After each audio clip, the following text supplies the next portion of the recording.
Hey guys, so welcome back to Latinx Now, The Files. Once again, we're with María Celeste, and we discussed so much already, but now I want to talk about the process of writing the book, El Secreto de Selena, and just really what brought you to that, the whole entire, stages of deciding to write it, writing it, releasing it, and all of that. So we'll be discussing that. Again, going back to the fact that you not only reported the news live on television, but then, of course, you were there during the trial, throughout the entire process. Was that enough then for you to say, okay, I'm going to write a book? Well, actually, I'll tell you, I always wanted to write a book since I was little. I come from a family of writers, and I always wanted to be a writer, but I figured I wouldn't write a book until I was retired and living in a farm with animals overlooking the ocean in the perfect setting. I didn't realize. That's a good setting. That's a good setting, but far from the truth, far from reality, because I ended up writing it in a lot of rush in my little room in my house, like going like that with no view or anything. So it was very different from what I envisioned. But no, I didn't come up with the idea. It was the publishing house, Simon & Schuster, approached me through my agent to write a book because they had seen the coverage, they had seen the exclusive interview that I did with the murderer and all the other interviews I did with the people that were key to this story and the covering of the trial. So they approached me, and I was like, write a book now, this early in life? I don't have the view. Know. I don't have the farm and the animals. Where are they? And I didn't know how to even approach it. But I remember my father. I used to be a swimmer, a champion swimmer for many, many years. And my father always used to say to me when I was going to when I would wake up in the morning and go to the pool for practice at 5 a.m., I would look at the pool and I knew that water was freezing. And I said, "Hi, let me see." And I would put my tippy toes and say, "Oh my God, it's freezing so much." And he always told me a great advice. He said, never touch the water, because if you touch the water, you may not go in. And you have to take a plunge always. Course. You jump in and you start swimming and you'll be warm in no time. Of course. And that applies to life. Oh, majorly. So when they told me, write the book, I said, I'm not going to put my foot on the water. I'm going to jump right in. Yes, I am available. Yes, I can do it, even though I wasn't sure I could do it. But I made it happen because I really thought it was a story that was worth telling. And obviously, again, as you said, you had never written a book prior to this. So just generally speaking of, being an author, that's a lot of work. It is because you're there alone writing. In my case, sometimes I get so many ideas that my hand is too slow to type or to write the idea, so I get very anguished about putting them into paper or in the screen and forgetting about the idea. Yeah.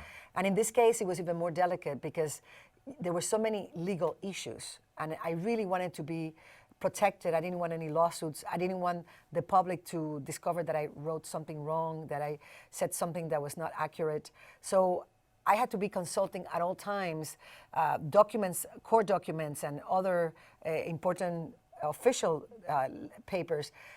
So you get creative about how you want to say something, but when you have to go and check a document, that creativity disappears. So it was a very hard balance to keep. Of course. Yeah. Now you basically have to also edit yourself in many ways, Yeah. making sure, like you said, legalities and the details and the information is correct as well. And at the same time that it's a good book to read, because it can be very detailed, but then it's boring, and then you're like, Of oh my course, gosh, you have to that's have some terrible. excitement. Right, exactly. So how was that editing yourself, basically? Well, I would write it, and then I had the ability to come back and read it from the outside, take an out-of-body experience and read it.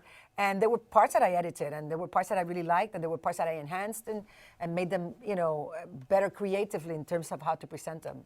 I asked you already in a previous chapter of this of the files if at any point you felt like giving up, right? And your answer was no. But again, let's go back to that moment, because it's maybe just easy to just answer no. You're in that moment. You're writing this book. It's day in, day out. On top of having a full-time job, which was a very important gig, being a journalist. Did you ever think, I'm way over my head? What did I get myself into? Well, I thought I was going to, lose my partner at the time, which I almost did, because, who puts up with somebody who only works day and night? But I always conveyed the point that it was a temporary thing, that once the book was finished, I was going to be back to normal. Of course, I always find something else to complicate my life, but I was just going to say, wait, what, it sounded you? good. But no, I never thought about giving up because I had made the commitment. They give you an advance, monetary advance. And at the time, I had spent it already. So I couldn't afford to just say, okay, I give up here, have somebody else do the book. So no, I couldn't do it. You couldn't. That money was gone. Yeah, that money was gone. Yeah, no, absolutely. That's hysterical. I actually donated the proceeds, so that's part of the whole thing. But I already had committed it to somebody, and I couldn't take it back. Now, I know that you had the picture of Selena there as you were writing the book, correct? Yes. Did you reference that picture at all, or did you go back to it? Why did you have that there? Well, because what happens is that while I was trying to get the interview with the murderer, Yolanda Saldívar, which this took several months, I established a relationship with her in which we would communicate and we would talk a lot. And I didn't want to be, hypnotized by the serpent, so to speak. Mm-hmm. So the way that I would always keep real and focus and balance was by having her picture there as I'm writing, not to get sighted to the other side, which was a dangerous thing. Right. And always playing her music, because it was her, the murderer, who silenced that voice. And it was sort of like a sensorial kind of situation to stay on track. Wow. You just said like to silence the voice. That's, you hear it all these years later and it still gets impacts. You, right? Of course. You asked Yolanda during the interview, I saw you asked her, you brought up the music right now, which is why I'm going to ask you this. You asked her what was her favorite song. Do you have a favorite Selena song, or maybe did you listen to one specifically as you were writing the book? I like Fotos y Recuerdos and Amor Prohibido. I like those two. Gotcha. Because the other one's Bidi Bidi Bom Bom. I'm not like a real dancer, so I like the ones that have kind of like a meaning behind it. Yeah. I like Tecnocumbia. Well, I love the rhythm. Yeah. But there's a difference between liking the rhythm and I know how to dance it well. No, I agree with you. I totally agree with you. Was there anything in the book that, I don't know, maybe you had and then you did take out? Like, is there something that you were like, no, this can't go in for X, Y, or Z? Oh, yeah. Or can you share that? Yeah, of course. They have nothing to do with the trial or the legal aspect. But at the time, when I was doing the trial, remember, our studio was on the street, literally. So we had a lot of fans that would come all the time and ask us to do interviews and to talk to us and autographs and all that kind of thing. And I was really awed at that. And I was like, wow, this is unusual because you're always in a studio. So at that time, it was like an overwhelming amount of love. And I projected that in the book about how I felt about that, how surprised I was, how amazed and how it took me by surprise. I think I would have omitted that because when I read the book now, it looks like I was a little bit self-centered or it was kind of like from a point of ego, and it wasn't. Okay. It's just how I analyze it nowadays. But I read it. I didn't no? get that. Well, I was reading it. I just did the book in Audible, and when I was doing it in Audible and I was reading, because I did it in my own voice, when I was narrating that part, I was saying, oh my God, I sound so conceited. So I was like, I would have liked to admit that part. That's a different out-of-body experience, that's right? a different one. Okay, no, but again, coming from a reader, you have nothing to worry about there. I noticed that there was a revised edition, or am I wrong when I say that? Well, you're kind of accurate. It's not revised, but it was a new edition. Okay. Because when I wrote the book 23 years ago, at that time, I was in many parts kind of extremely careful about what I said, because some of the things that I said that Yolanda, the murderer, had implied had been said of the record, so I couldn't reveal them. Okay. And again, this is not her version, but there are parts that she said that I make reference to in the book. So I was very careful about the things I said, and as the years went by, other people spoke out and corroborated the things that I said. So I was able to say them more directly for a 20th anniversary edition that we launched not long ago. Gotcha.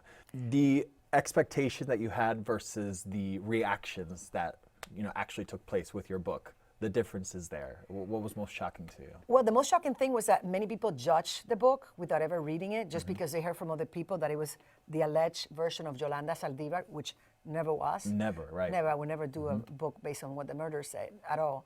And that was the main thing. So I'm very grateful when people actually read it and they tell me, oh my God, I'm so glad I gave myself a chance to read it. Of course. Now, again, you've done your homework completely. No one can deny that. You know so much about Selena and the circumstances of her life. How would you describe Selena today, knowing that the good and maybe not so good things? How would you describe Selena? I only have good things to say about her because she died so young. She didn't have enough years to live to make mistakes like we all do eventually. Right. I think she was a superstar in terms of talent. I don't know if she would have been that famous if this tragedy would not have happened, but I certainly would have listened and bought her records if she was still alive. María Celeste, thank you for walking us through that process of you know, writing a book, being an author, and a book of this magnitude, really. Hopefully one day I'll maybe write a book myself. Well, I hope it inspires other writers, especially knowing that you don't have to be the perfect writer or have all the schooling to do so, all the training, as long as you really have a good story to tell. When I'm ready to tell my story, I'm Come going to to call me. you. Yes, for sure.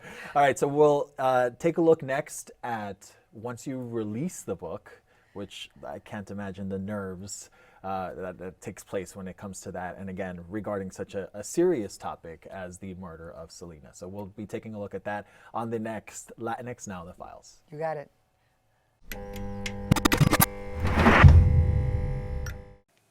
Amigos, bueno, aquí estamos todos los días trayéndoles lo mejor del mundo de entretenimiento aquí en YouTube. Ya saben, se tienen que suscribir a esta página. Por favor, es. diles. Lo bueno, lo malo, Ahora, más o menos. Suscriban al canal inmediatamente. Suscríbanse. No hay Aparte es opción, gratis. lo tienen que hacer. ahora Gracias, mismo. gracias amigos, ya Gracias. saben.